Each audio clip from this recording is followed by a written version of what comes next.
আসসালামাইকুম, আমি শান্তু ইসলাম নিপু বলছিলাম। এটা পাঁচটাঙ্গা এলাকাটা ইউনিয়নের একটা রাস্তা। আমি কিছু কথা বলতে চাই একটা। সালাম আলাইকুম, আপনার সাথে একটু কথা বলতে চাই। এটা তো পাঁচটাঙ্গা এলাকাটা বরগুনা সদর বরগুনা রাস্তা। এটা এক কথায় এখানে দুইটা মাদ্রাসা আর একটা হাই স্কুল। আপনি এই রাস্তাটার বিষয়ে কি বলতে চান, আর এলাকার মানুষের উদ্দেশ্যে যে এই রাস্তাটা আসলেই ভোগান্তি? রাস্তাটার ভিতরে তো আমাদের যারা অত্র অঞ্চল যারা আছে সবাই বেমালা ভোগান্তিতে আছে রাস্তার ভিতরে। রাস্তাটা মনে হয় এর থেকে মনে করেন বৈকিলিন বাজার বা কদম তারাতামায় রাস্তাটা তো হওয়া উচিত। এটাই কি মেন সড়ক এক কথায়? কদম তারা বৈকিলিনের আয়লা এটাই মেন সড়ক।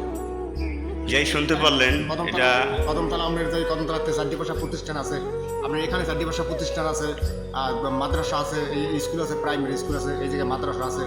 যারা কর্মজীবিত মানে প্রতিদিন অটো চালায়, রিক্সা চালায়, তারা যারা কর্মজীবী তারা তো মনে করেন হাতে চলাচলই করতে পারে না, চলাচলের সমস্যা বাজে যাবে আমার। যাই হোক, আপনারা শুনতে পারলেন এই হলো গিয়ে রাস্তার অবস্থা।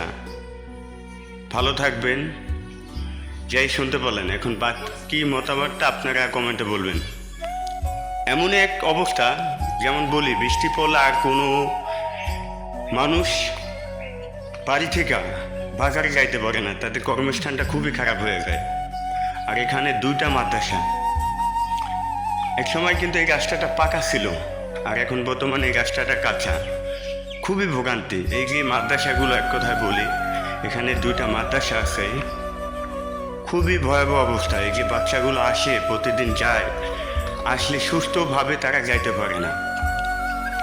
তাই উপর মহলের দৃষ্টি আকর্ষণ করছি, উপর মহলে যারা আছেন কাইন্ডলি এই গাছটাকে একটু দেখবেন।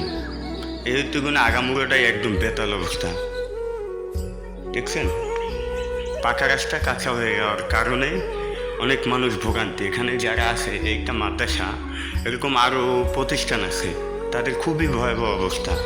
ভালো থাকবেন, ভিডিওটা বেশি বেশি শেয়ার করে দেবেন, যেন আপনাদের শেয়ার উঠলে এই রাস্তাটা কোনো একটা কারণ হয়।